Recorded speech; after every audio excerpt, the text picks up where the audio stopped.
नमस्कार दोस्तों, this is doctor Manish राय।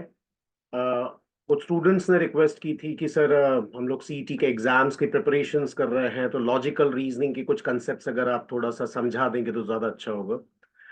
तो कुछ सीरीज ऑफ लेक्चर्स मैंने बनाए हैं लॉजिकल रीजनिंग के अलग अलग कंसेप्ट्स के ऊपर। नाउ द फर्स्ट कंसेप्ट जो हम लोग सबसे पहले देखेंगे दैट इज कोडिंग डिकोडिंग। इसका सबसे पहला क्वेश्चन है the next term in the series is. अब आप देख सकते हो ए बी इज अवेलेबल, फिर कुछ लेटर्स मिसिंग है, फिर देन ई डी है। मेरे हिसाब से हम सब अल्फाबेट्स को जानते हैं। पहले डी आता है देन ई आता है, लेकिन यहाँ उल्टा लिखा है। ये हमको कंसिडर करके चलना है। तो क्वेश्चंस बहुत सोच समझ के देखिएगा। क्वेश्चंस देखने का भी एक अलग नजरिया होना चाहिए आपका, तभी आपको आंसर्स इजीली समझ में आएगा। तो ए बी इज अवेलेबल, ठीक है, सीक्वेंस में चल रहा है, लेकिन ईडी उल्टा सीक्वेंस हो गया। एच आई अगेन उल्टा सीक्वेंस है। एम एन एम पहले आना चाहिए, एन बाद में आना चाहिए, लेकिन फिर सीक्वेंस में चेंज है। तो इसमें मेरे को एक चीज समझ में आ रही है कि कुछ लेटर्स मिसिंग है और सीक्वेंस थोड़ा सा आगे पीछे है। तो चलिए इसको हम लोग डिकोड करने की कोशिश करते हैं। तो सबसे पहले ए बी लिखा हुआ है एज इट इज, हम लोग देख रहे हैं। फिर एक लेटर बीच में से गायब है, दैट इज लेटर सी। अब इन्होंने सी के बाद डी और ई अवेलेबल है, लेकिन इन्होंने पहले डी लिखा है, फिर उसके लेफ्ट में ई लिखा है। तो यहां सीक्वेंस चेंज किया है। चलो, ए बी सी मिसिंग था, हमने सी मालूम कर लिया। डी ई उल्टा लिखा है। इसके बाद क्या आता है? डी ई के बाद आता है एफ एंड जी, लेकिन यहां पे एफ और जी अवेलेबल नहीं है, तो F and G is missing. अब एफ और जी के बाद में आता है एच एंड आई। अगेन कुछ मिसिंग के बाद हम लोग देख रहे हैं कि कुछ मिसिंग होता है और मिसिंग के बाद सीक्वेंस चेंज हो जाता है। तो पहले एच देन आई। इसके बाद फिर, क्योंकि पहले हम लोगों ने देखा सिर्फ सी अनअवेलेबल था, सी गायब था, फिर एफ जी गायब था। अब शायद तीन लेटर्स गायब होंगे, वही हम लोग मालूम करने की कोशिश कर रहे हैं। तो एच एंड आई के बाद क्या आता है? जे के एंड एल। तो तीन लेटर्स मिसिंग है। उसके बाद एम अवेलेबल है और एन अवेलेबल है, सीक्वेंस चेंज है। अब इसके बाद हम सबको समझ में आ गया कि आगे के चार लेटर्स, एन के बाद के चार लेटर्स मिसिंग होंगे। तो एन के बाद क्या आता है? It is O P Q and R R missing. और इसके बाद जो लेटर्स आएंगे वो है S and then it will be T. तो दिए हुए चार ऑप्शंस में से हमारा जो करेक्ट ऑप्शन है that is option A, that is T and S is the correct answer. Second question देखते हैं। अब यहां हम लोगों को कंप्लीट करना है ये particular sequence. So complete the series BB. इसके बाद अगेन बीबी के बाद सी आना चाहिए, डी आना चाहिए, लेकिन एफ ई आ रहा है, सीक्वेंस अगेन चेंज। तो यहां पे भी कुछ लेटर्स मिसिंग है और जो लेटर्स आगे लिखे हुए हैं दैट इज अगेन आगे पीछे लिखे हुए हैं। फिर आई आई अवेलेबल है, अगेन एफ के बाद कुछ लेटर्स मिसिंग है। वो हम लोगों को यही सब चीजें देखना है, यही सब चीजें डिकोड करना है कि किस तरीके से इन लोगों ने ये पर्टिकुलर चीजें बनाई है। तो सबसे पहले बीबी अवेलेबल है, हम लोग सबको मालूम है। तो letter C, BB is available. BB के बाद कौन से लेटर्स अवेलेबल नहीं है? C D. तो दो लेटर्स अवेलेबल नहीं है। अब अगेन डी के बाद क्या आता है? ई एन एफ, लेकिन इन लोगों ने उसकी पोजीशंस चेंज कर दी। पहले एफ लिखा है फिर ई लिखा है, तो पहले ई एफ हम लोगों ने उन्हीं के हिसाब से लिखा है। समझाने के लिए मैंने आपको बताया कि किस तरीके से लिखा गया है। ई एफ के बाद क्या आता है? जी एच। तो जी एच गायब है, जी एच अवेलेबल ही नहीं है। तो हमने जी एच, जी एच के बाद आता है आई। अब इन्होंने आई के बाद एक और एक आई लिया है। जैसे पहले बीबी था वैसे इन्होंने सेम चीजें अब हमको आगे बढ़ाना है, आई। तो आई विल बी डबल। आई के बाद क्या आता है? हम सबको मालूम है, दो लेटर्स कौन कौन से? J and E. L M उल्टा लिखेंगे, पहले आएगा एल राइट साइड में, फिर आएगा M on the left side. इसके बाद जो भी लेटर्स आएगा एल एम के बाद N O will be again missing. देखिए अब दिख ही नहीं रहा है, तो एन ओ इज मिसिंग। अब इसके बाद जो दो लेटर्स आएंगे it will B P P repeated.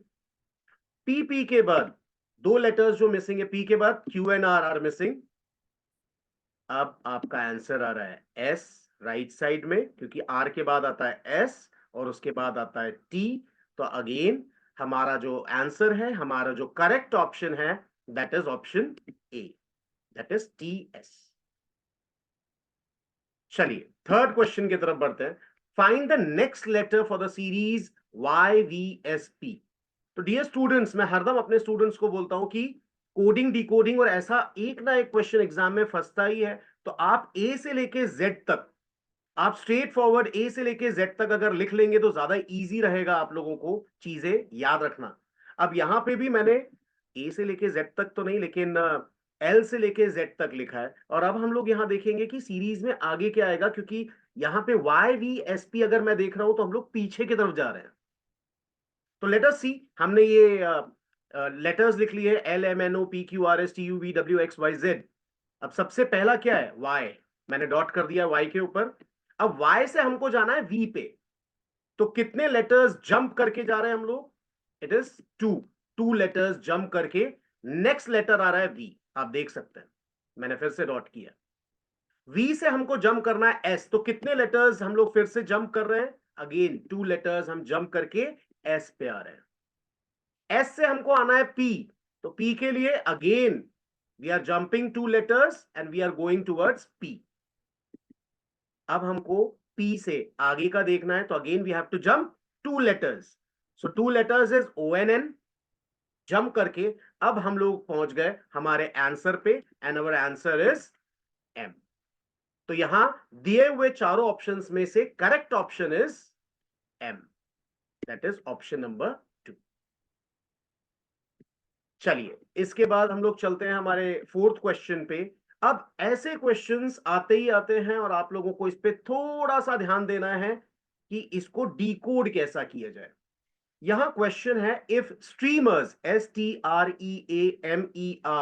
Is coded as UVTGALDQR, मतलब ये दोनों में कुछ रिलेशन है। वो रिलेशन पहले हमको फाइंड आउट करना पड़ेगा, then only we can know knowledge can be decoded और कोडेड एज। तो नॉलेज को कैसे कोड करना है वो तो बात की बात है।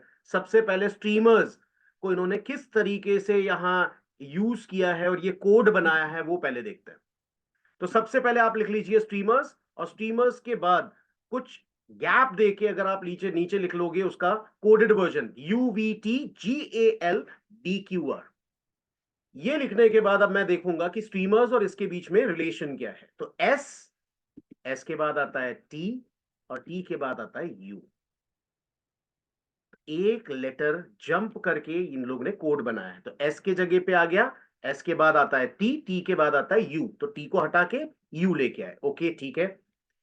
टी के बाद क्या आता है, यू, और यू के बाद आता है वी। तो हमारा आंसर अब हमको समझ में आ रही है कि कोडिंग इन्होंने किस हिसाब से की है। तो जितने अब आर, आर के बाद क्या आता है एस, और एस के बाद आता है टी। यहां भी समझ में आ गया। चलिए आप लोग बताइए ई के बाद क्या आता है, यस एफ, और एफ के बाद आता है जी। लेकिन यहां थोड़ा सा बेटा ट्विस्ट है। अब इन्होंने क्या किया है, अगला जो फिफ्थ लेटर है वो दोनों सेम है, ए। अब इसके बाद के जो सीक्वेंसेस है, इसके बाद के जो लेटर्स हैं, ये उन्होंने उल्टे कर दिए। उल्टे मतलब नीचे दिया हुआ जो कोड था उसका एक लेटर पहले। तो एल, एल के बाद आता है एम, डी के बाद आता है ई, डायरेक्टली ले रहे हैं, कोई एक बीच में वर्ड फंसा नहीं रहे, जंप नहीं कर रहे। क्यू के बाद आता है आर, और आर के बाद आता है एस। तो इसी तरीके से अब हमको नॉलेज भी ढूंढना है। तो चलिए नॉलेज में के बाद क्या आता है, एल, एल के बाद एम, यहां चलेगा। एन के बाद क्या आता है, यस ओ, ओ के बाद इट इज पी। फिर अगला है ओ, ओ के बाद क्या आता है। लेकिन ये सब चीजें हम लोग देख क्यों रहे हैं, क्योंकि चार ऑप्शंस अगर आपको दिए हुए हैं उसमें से पहले दो लेटर्स अगर हम लोगों ने देख लिए एम पी, तो चारों ऑप्शन में से सिर्फ ऑप्शन बी अवेलेबल है जहां पे एम और पी अवेलेबल है। बाकी हम लोगों को चीजें देखने की जरूरत नहीं है। तो डियर स्टूडेंट्स, ये थोड़ा सा ध्यान रखिएगा इस चीज पे कि आपको पूरा सोल्यूशन देखना नहीं है। कई बार स्टार्टिंग के 2 या 3 लेटर्स के बाद एक बार ऑप्शंस देख लिया करो। अगर ऑप्शंस अवेलेबल हैं उस चीज का, तो आपको आगे बढ़ने की जरूरत नहीं है, उतना टाइम आपका बच जाएगा। और यहाँ time management plays very very important role. तो इस तरीके से आप टाइम बचा सकते हैं। अगर आपको स्टार्टिंग में ही हिंट मिल गया कि आपके ऑप्शंस, दिए हुए ऑप्शंस में से सिर्फ एक ही ऑप्शन है, ऑप्शन बी, जो हमारे आंसर के साथ जा रहा है, क्योंकि हमको पहला लेटर मिला एम, दूसरा लेटर मिला पी, और चारों ऑप्शन में से एम पी सिर्फ बी ऑप्शन में ही अवेलेबल है, बाकी चारों option that is option number A, C और डी में अवेलेबल नहीं है। तो डियर स्टूडेंट्स, इसी तरीके से हम आगे के लेक्चर्स भी करेंगे। तो be with me for my second episode. Till then, bye. Have a good time. Thank you very much. Namaskar.